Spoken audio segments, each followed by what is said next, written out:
जय हिंद दोस्तों, जय हिंद बच्चों। गुरु महाराज की कृपा से आज के पॉलिटिकल साइंस के एग्जाम फेस्टिवल को उत्साह से जीतने की बधाई हो। मांझी फिल्म का वो डायलॉग याद आ गया, शानदार, जबरदस्त, जिंदाबाद। एक चीज और कहूं, पेपर मैंने नहीं जी, ये तो आपके विश्वास ने बनाया था, मैंने नहीं बनाया। आपको विश्वास था भी ये प्रश्न आएंगे और वही छप गए। याद कीजिए मेरी उन बातों को, जो आप 100% ईमानदारी से सोच कर जाओगे विश्वास के साथ, वही पेपर में आएगा और वही आया। ये विश्वास और जिद की जीत है। अब आप भी अपने छोटे भाई बहनों और दोस्तों को एग्जाम से डरना छुड़ाते हुए उनको इंजॉय वाला फेस्टिवल समझाने में सहयोग करके राष्ट्र निर्माण में आप अपना सहयोग कीजिएगा। चलिए पेपर को सॉल्व करना स्टार्ट करते हैं। बहुत ही शानदार, मैं भी एक्साइटेड हूं आपकी तरह। मैं भी बहुत खुश हूं भी आप सबका पेपर अच्छा हुआ तो मुझे खुशी होना स्वाभाविक है। ये था आज का 2022 बोर्ड परीक्षा का पेपर। और ये देखिए पहला ही प्रश्न, उत्तर अटलांटिक संधि संगठन की स्थापना कब हुई? बार बार पढ़ते रहे इसको, बार बार। 1949, 1949 के अंदर। सही ऑप्शन इसका सही है। दूसरा प्रश्न देखिएगा पहले का, और वो है, निम्न में से सोवियत संघ का उत्तराधिकारी राज्य स्वीकार किया गया किसे? जब सोवियत संघ का विघटन हो गया तो सोवियत संघ की सीट किसको मिली थी? आपको पता है रसिया को मिली थी, रूस को मिली थी ये सीट, यानी बे ऑप्शन इसका सही है, बी। उसके बाद तीसरा प्रश्न, 7 दलों का गठबंधन यानी 7 पार्टी अलायंस किस देश से संबंधित है? बहुत ही प्यारा प्रश्न था और मतलब ही नहीं गलत होने का। और 7 दलों का संगठन था नेपाल के अंदर, नेपाल। ए ऑप्शन इसका सही है। अगला प्रश्न देखिएगा चौथा, संयुक्त राष्ट्र संघ की स्थापना कब हुई? कब हुई भी? चौथा ऑप्शन द 24 अक्टूबर 1945 को, 24 अक्टूबर 1945 को। अगला प्रश्न देखिएगा अब, आतंकवादियों ने अमेरिका के वर्ल्ड ट्रेड सेंटर के ऊपर हमला कब किया था? अच्छे से याद है आप सबको, और ऑप्शन है पहला ही 11 सितंबर 2001, 2001 पहला ही ऑप्शन इसका सही। अगला प्रश्न देखिएगा छठा, 1992 में पृथ्वी सम्मेलन किस देश में आयोजित हुआ था? 1992 का पृथ्वी सम्मेलन कहाँ हुआ? रियो डी जेनेरिया, जो कहाँ है? ब्राजील के अंदर, ब्राजील के अंदर, यानी द ऑप्शन इसका सही रहा। अगला प्रश्न देखिएगा, अगला प्रश्न है अब आपके सामने पहले का ही 7वां प्रश्न, भारत में राज्य पुनर्गठन आयोग की स्थापना कब हुई? तो भारत में राज्य पुनर्गठन आयोग की स्थापना बे ऑप्शन 1953 के अंदर हुई, 1953 में। अगला प्रश्न, भारत के पहले चुनाव आयुक्त कौन थे भाई? पहले चुनाव आयुक्त पहला ही ऑप्शन सुकुमार सेन इसका सही उत्तर है। अगला प्रश्न देखिएगा 9वां, मिल्क मैन ऑफ इंडिया के नाम से कौन मशहूर हुए? मिल्क मैन ऑफ इंडिया के नाम से मशहूर हुए वर्गीज कुरियन, वर्गीज कुरियन का नाम आता है।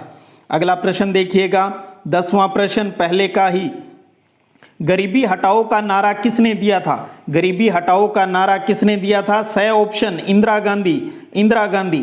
कहीं सोचने की भी जरूरत नहीं, जैसे जो तैयार करके गए वही पेपर में छप गया। नामदेव ढसाल ने अपनी कविता में सूरजमुखी आशीषों वाला फकीर किसे कहा? सूरजमुखी आशीषों वाला फकीर पहला ही ऑप्शन डॉक्टर BR अंबेडकर, बाबा साहब का नाम आता है। अगला प्रश्न देखिएगा, इसी का अपना 12वां प्रश्न, पहले के अंदर आपको पता है 12 ऑब्जेक्टिव क्वेश्चन थे। 1984 के लोकसभा चुनाव में कांग्रेस ने कुल कितनी सीटें जीती थी? कुल कितनी सीटें जीती थी? 415, 415। कोई भी प्रश्न अपने MCQ सीरीज से बाहर नहीं है, 12 के 12, बहुत ही शानदार। चलिए दूसरे प्रश्न, रिक्त स्थानों की पूर्ति पर बात करते हैं। 1962 में सोवियत संघ के नेता, जो ब्लैंक दे दिया, ने क्यूबा में परमाणु मिसाइलें तैनात की, नाम बताना था, कौन थे वो? और उनका नाम है क्रुश्चेव। उनका नाम क्या है? क्रुश्चेव, यानी दूसरे के पहले खालिस्तान में आना था क्रुश्चेव, क्रुश्चेव। उसके बाद अगस्त 1945 में अमेरिका ने जापान के 2 शहरों खालिस्तान और खालिस्तान पर परमाणु बम गिराई। तो दोनों में नाम लिखना था कि एक नाम तो था हिरोशिमा और दूसरा नाम आता है नागासाकी। चाहे पहले नागासाकी लिख दिया बाद में हिरोशिमा लिख दिया, कोई फर्क नहीं पड़ता, हिरोशिमा और नागासाकी। जापान के 2 शहर जहां परमाणु बम गिराया गया। अगला प्रश्न, 1960 में विश्व बैंक की मदद से भारत व पाकिस्तान ने किस संधि पर हस्ताक्षर किए? आपको पता है वो संधि कौन सी है? सिंधु जल संधि। सिंधु जल संधि 1960 में विश्व बैंक की मदद से भारत और पाकिस्तान के बीच सिंधु जल संधि पर हस्ताक्षर हुए। World council of indigenous people का गठन कब हुआ? 1975 के अंदर। कोई भी प्रश्न अपने प्रश्नों से बाहर नहीं है क्योंकि आपका फेथ ही इतना बड़ा था। 1975। अगला प्रश्न देखिएगा। अगला प्रश्न है, भारत का संविधान दिन व सन को अंगीकृत किया गया। भारत का संविधान यानी पूरा लिखना था आपको इसमें 26 नवंबर, चाहे 11 लिख दिया, 1949। 26 नवंबर 1949 को अंगीकृत किया गया था भारत का संविधान। 26 नवंबर 1949। 1990 में राष्ट्रीय मोर्चा सरकार ने किस आयोग की सिफारिशों को लागू किया? बार बार पढ़ा हमने इस आयोग को, भी आना ही आना था, एक प्रश्न किसी रूप में आ जाए, और वो था मंडल आयोग। मंडल आयोग। तो इसके अंदर तो ये अपने दूसरे प्रश्न के 6 रिक्त स्थान हो गए। अब बात करते हैं और महत्वपूर्ण तीसरा प्रश्न, अति लघुतरात्मक, very short answer type question. प्रश्न है, द्वितीय महायुद्ध के समय मित्र राष्ट्रों में कौन से देश शामिल थे? मित्र राष्ट्रों के अंदर आपको बताया था, दोनों पढ़ के जाना, मित्र और धुरी राष्ट्र। इसमें नाम आता है एक तो अमेरिका का, एक आता है सोवियत संघ का, एक ब्रिटेन का और एक फ्रांस का। इन चारों का नाम है वो यहाँ पर लिखना था। उम्मीद करता हूँ चारों लिखे हैं, और क्योंकि 1 नंबर का है और अगर 2 भी लिख के आगे बाई चांस कई बच्चों ने ये था भी सर हम तो 2 ही लिख के आए, तो कोई बात नहीं, पूरा नंबर मिल जाएगा। तो अमेरिका, सोवियत संघ, ब्रिटेन और फ्रांस की बात आती है इसके अंदर। अगला प्रश्न, भारत व बांग्लादेश ने गंगा नदी के पानी में हिस्सेदारी के लिए किस संधि के ऊपर हस्ताक्षर किए थे?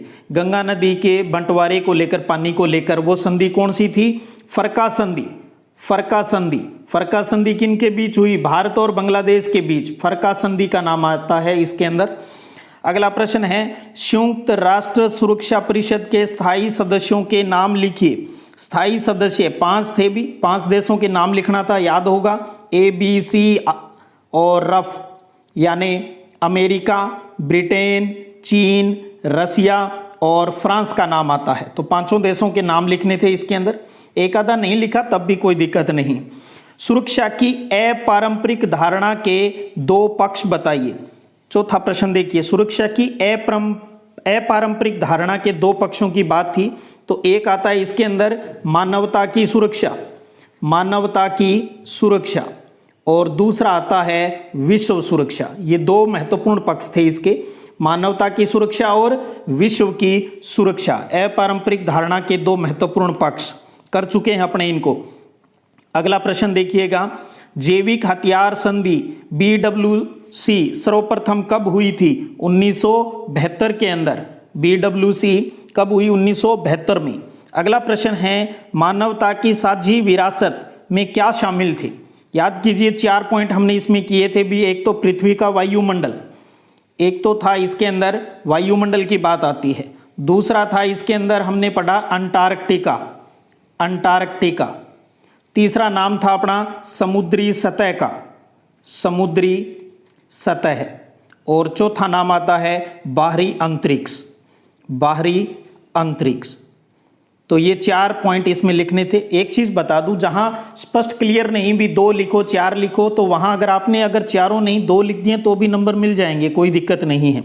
मानवता की साझी विरासत में वायुमंडल, अंटार्कटिका, समुद्री सतह और बाहरी अंतरिक्ष ये नाम आते हैं। अगला प्रश्न है कि भारत में प्रथम 3 आम चुनाव में किस दल का प्रभुत्व रहा था भाई? कांग्रेस का। कांग्रेस पार्टी की ही सरकार बनी हर बार, कांग्रेस। उसके बाद कम्युनिस्ट पार्टी ऑफ इंडिया का विभाजन है वो किस आधार पर हुआ था ये बताना था। कम्युनिस्ट पार्टी ऑफ इंडिया का जो विभाजन था वो किस आधार पर, ये भी आपको पता है, भी 1964 में हो गया था।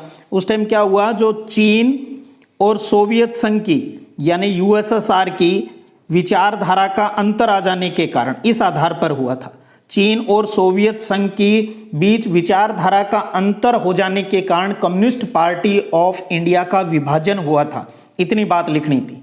और अगर आपने ये भी लिख दिया भी सोवियत विचारधारा वाले भारतीय कम्युनिस्ट पार्टी में रहे, बाकी दूसरे सीपीआईएम के अंदर चले गए, अगर वो लाइन लिखी है तो भी कोई दिक्कत नहीं, सही माना जाएगा। तो आधार था चीन और सोवियत संघ के बीच विचारधारा का अंतर होने के कारण कम्युनिस्ट पार्टी में भी विभाजन हो गया, एक सोवियत संघ के समर्थक हो गए और एक चाइना की विचारधारा के समर्थक हो गए। अगला प्रश्न देखिए, बॉम्बे प्लान से आप क्या समझते हैं? आपको पता है कब हुआ था ये? 1944 में। 1944 में जो भारतीय उद्योगपति थे उन्होंने देश में नियोजित अर्थव्यवस्था को चलाने का एक संयुक्त प्रस्ताव तैयार किया था और उसी को कहा जाता है बॉम्बे प्लान। ये लाइन इसके अंदर लिखनी थी, देश में नियोजित अर्थव्यवस्था चलाने का संयुक्त प्रस्ताव था भारतीय उद्योगपतियों का 1944 में।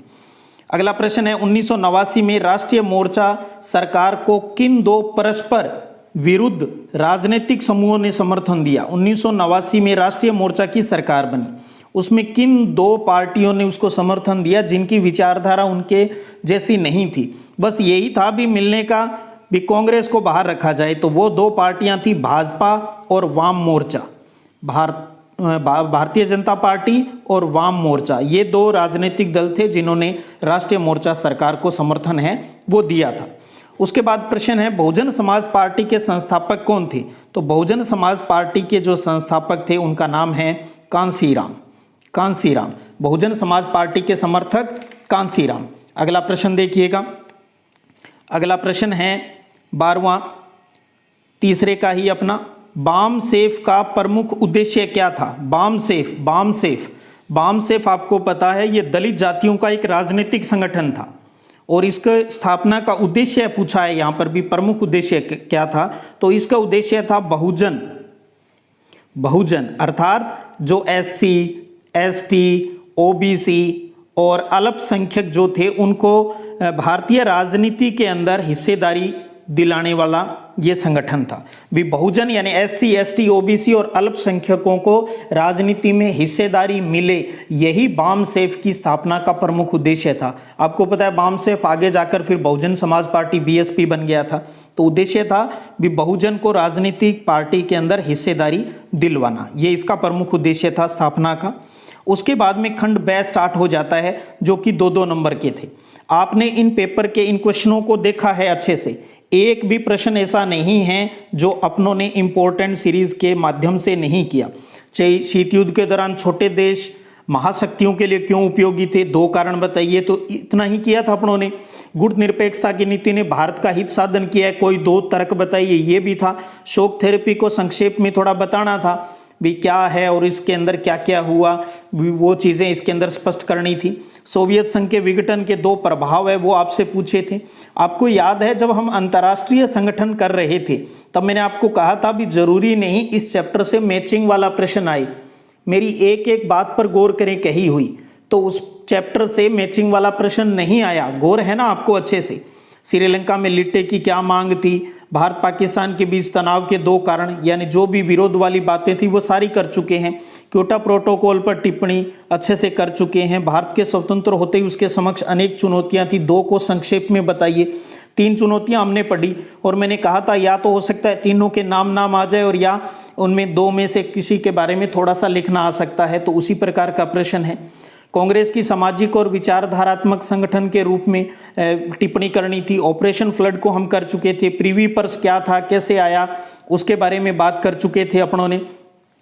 चिपको आंदोलन को अच्छे से कर लिया था। लोकसभा चुनाव 2004 के पश्चात भी व्यापक सहमति, याद कीजिए 4 बातों की सहमति की बात की थी और 2 पर विवेचना कीजिए, और मैंने कहा था आएगा तो 2 पूछ लेंगे आपसे, आप 3 पढ़ कर जाना, 2 आपसे यहाँ इस प्रश्न के अंदर पूछ ली। अब आप ये सोचिए इनके उत्तर कहाँ हैं, तो देखिएगा आपको हर चैप्टर की PDF बताई थी मैंने, आप देखेंगे तो उनके अंदर सभी के आंसर हैं वो दिए हुए हैं। सोवियत संघ का विघटन क्यों हुआ, 3 कारण बताइए। भारत का रूस के साथ संबंध क्या रहा, क्या लाभ हुआ, ये बताना था। भारत के रशिया के साथ आर्थिक और राजनीतिक जो मुद्दे थे उनका एक प्रश्न दिया था मैंने, याद करो आप, अथवा क्योंकि 3 नंबर वाले प्रश्नों में तो कोई एक करना था, और ये दोनों प्रश्न भी अपने इंपॉर्टेंट क्वेश्चनों के अंदर शामिल रहे हैं। इसी प्रकार वैश्विक राजनीति में पर्यावरण की चिंता के 3 कारण, पृथ्वी सम्मेलन वाला आया, भी साझी परंतु अलग अलग जिम्मेदारियों को स्वीकार किया गया। भी इसका मतलब क्या था, इस क्वेश्चन को अपनों ने किया अच्छे से। प्रथम पंचवर्षीय योजना पर विचार व्यक्त करें, भी किस पर जोर दिया गया, क्या हुआ उसके अंदर। और चाहिए दोनों योजनाओं का जो विवाद था उस पर हमने प्रश्न की बात की, तो वो आ गया भी भारत में निजी क्षेत्र बनाम सार्वजनिक क्षेत्र में मध्य मार्ग अपनाया गया था, इस संबंध में अपने विचार, तो वो बातें इसके अंदर लिखनी थी। कांग्रेस ने 1967 का आम चुनाव किन परिस्थितियों में लड़ा, क्या जनादेश था। बहुत ही सिंपल और सिंपल अब आपको इसलिए लग रहे हैं क्योंकि आप इन सब को तैयार करके गए थे, इसलिए आपको ये सारे क्वेश्चन है वो बहुत सिंपल लग रहे हैं। ये देखिए 21वां प्रश्न आ गया ना 4 नंबर का, विश्व को अंतर्राष्ट्रीय संगठन की आवश्यकता क्यों है, विस्तार से समझाइए। तो 4 पॉइंट मैंने आपको इसके अंदर बताए थे भी, आप 4 पॉइंट भले ही वो 5-7 लाइनों का ही उत्तर हो, आपको पूरे अंक मिल जाएंगे। भारत को सुरक्षा परिषद का स्थायी सदस्य बनाने के पक्ष में विस्तार से तर्क कीजिए, ये अपना प्रश्न था। तो दोनों ही सुपर इंपॉर्टेंट प्रश्न बताए थे उस टाइम और दोनों ही आगे, और इस चैप्टर से कोई भी मैचिंग का प्रश्न नहीं आया, क्योंकि मैंने एक चीज अच्छे से जानी है भी, जरूरी नहीं जो ब्लूप्रिंट जो आता है 100% उसको फॉलो हो, क्योंकि वो जो ब्लूप्रिंट हमने किया वो उस पेपर का था जो हमें दिया गया। तो 15-20% वेरिएशन है वो ब्लूप्रिंट के अंदर होता है। ये बात अब आपको भी समझ में आ गई होगी और उम्मीद करूं आगे भी आप अपने जूनियर्स को इन चीज़ों के बारे में अच्छे से समझाना। भैया पहले एक ही काम है भी, चैप्टर को आप अच्छे से क्लियर करें, और अगर हम सतत रूप से प्रयास करते हैं तो अपने आप ही सब कुछ आसान हो जाता है। पॉलिटिकल साइंस तो वैसी ही एक कहानी की तरह है, कहीं कोई दिक्कत है ही नहीं, और जो आप पढ़ के गए वही पेपर में आ गया। चित्ताड़ी विरोधी आंदोलन किया हमने, नर्मदा बचाओ आंदोलन पे बात की, हर क्वेश्चन को हमने गहराई से समझा था, इनसे बातें की थी, तो इसलिए याद आए नहीं आए कोई इशू ही नहीं था। तो जैसे ही अब बोर्ड की ओरिजिनल आंसर की आ जाएगी तो वो भी मैं आपको बता दूंगा भी किस प्रकार से उस ओरिजिनल आंसर की के आधार पर आपकी कॉपी है वो जांची जाएगी। अब बहुत से बच्चों के एग्जाम फेस्टिवल है वो खत्म हो गए हैं, कुछ के शायद एक आधा सब्जेक्ट रहा हो। जल्द ही आगे आप क्या करेंगे, किस प्रकार से आपके मार्गदर्शन मैं कर सकता हूं, इसके ऊपर भी बात करेंगे। अभी तो आप सबने अच्छे से एग्ज़ाम फेस्टिवल दिया है, उसको एंजॉय किया है, और मैं चाहता हूं अभी आप उसको एंजॉय करें, खूब एंजॉय करें। आप सबको एक बार फिर ढेर सारी बधाई। आपने जो प्रेम और विश्वास अपने इस सिद्धिविनायक परिवार के ऊपर बनाए रखा उसके लिए ढेर सारी बधाइयाँ। जल्द ही हम आपके फ्यूचर को लेकर, आपसे जुड़ी हुई बातों को लेकर जल्द ही मैं आपसे मिलूंगा, फिर मिलेंगे। तब तक जय हिंद, जय भारत।